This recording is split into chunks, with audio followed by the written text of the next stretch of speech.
Joyce Fisk represents the human face of recovery, of stimulus.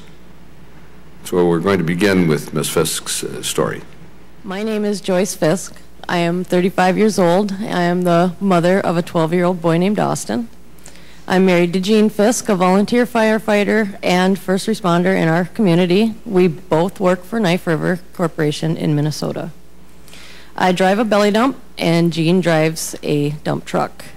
We live in Almelund. It's a small town about 40 miles northeast of Minneapolis and 10 miles east of Interstate 35. I met Chairman Oberstar while working on I-35 project last summer. It was a stimulus-funded project, and I was thrilled that Mr. Oberstar took the time to come see firsthand the job in progress, to take the time to talk to someone like me, just a truck driver, and thankful to have a job. Mr. Oberstar told me about the new bill he was working on and the progress it was making. I went home that evening and wrote a quick email to the Transportation Committee thanking him for taking the time to visit and to see his hard work in action. As a belly dump driver, I transport materials to and from a job. I haul material such as Class 5 rock for the road base, or I haul millings away when we do road tear-outs, and I also haul bituminous mix to a paver. But I not only drive the truck, I am expected to help maintain them.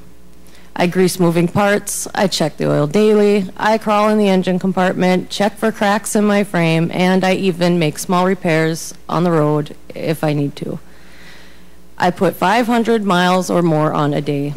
Driving an 80,000-pound truck isn't easy. I have to constantly be alert for traffic hazards, other drivers, animals, and potholes, and it can be a challenge to drive all day without getting tired. Even more of a challenge is trying to guess what's going to happen next spring. I get laid off every winter, usually around Thanksgiving, and would usually be recalled in May after road restrictions are lifted. Last year was the first time I panicked when I heard our plant only had 10,000 tons of mix were being won. We're proud of our company. Knife River has a large workforce of knowledgeable men and women who care about their community. We care about each other and provide moral support, but with no jobs to bid because of the recession and uncertain government funding, I watched morale fall.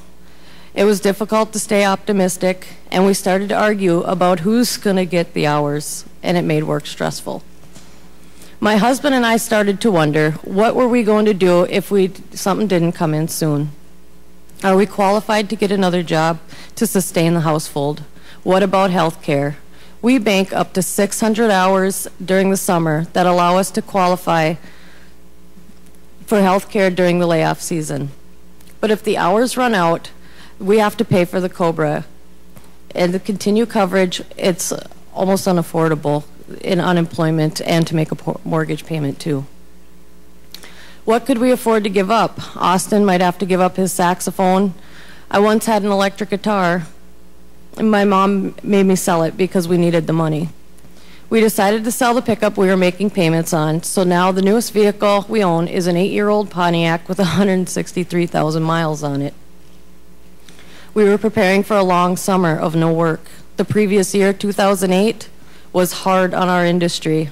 We saw close friends lose jobs, and we realized we no longer could take ours for granted. But then our plant estimator, he won the bid on the I-35 stimulus project, and we were relieved. The project was the heartbeat of a newfound source of happiness for many of my coworkers and me. We had faith in the economy again. But many of our friends are still out of work, and there are many Minnesota roads in need of repair. Some highways are almost undrivable in a tractor trailer because they are deteriorated to the point of being unsafe. We need a long-term dedicated highway bill that will allow small companies a chance to rebuild and provide real jobs that will last. Short-term bills are good for keeping a few companies afloat, but the real deal of a 6-year, $450 billion dedication of funds to transportation can restore confidence to companies and their workers.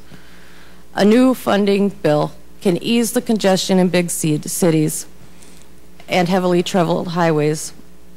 Funding for light rail transit can save time, money, and help clean up our environment. Without future funding, I don't see manufacturers selling new equipment. There will be no companies starting up and offering new jobs. Road construction is constant. There will always be a need for repairs. Let's stop the Band-Aid approach and put money into infrastructure that's going to offer real jobs that are going to last and get our economy moving again. Thank you for this opportunity to speak today.